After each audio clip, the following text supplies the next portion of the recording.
জঙ্গি সংগঠন শুধুমাত্র সাইফুল ইসলামকে হত্যা করে ক্ষান্ত হননি।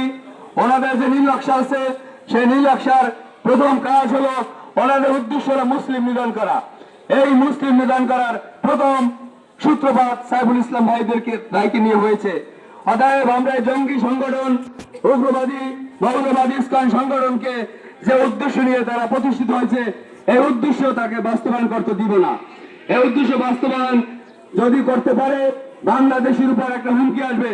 অতএব তৌহিদি জনতা যে সোচ্চার কণ্ঠে ভূমিকা রাখছে এই কণ্ঠকে আরো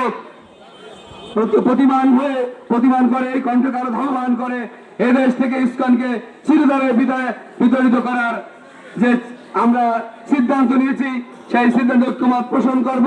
সাথে সাথে আমরা আরো বলে দিতে চাই, যারা শান্তি প্রিয় হিন্দু ভাইরা রয়েছেন, যারা ইসকনের সদস্য নয় তাদের প্রতি সৌহার্দ্যপূর্ণ আচরণ, নম্র এবং ভালোবাসা রহম দিল স্বরূপ আচরণ করবেন। আর যারা এই ইসকনের সাথে জড়িত তারা মোড়লগঞ্জ শরণখোলা সকল জায়গায় ইসকনের সদস্য রয়েছে, তাদেরকেও সতর্ক করে দিই আপনারা তাওবা করে ভালো হয়ে যান।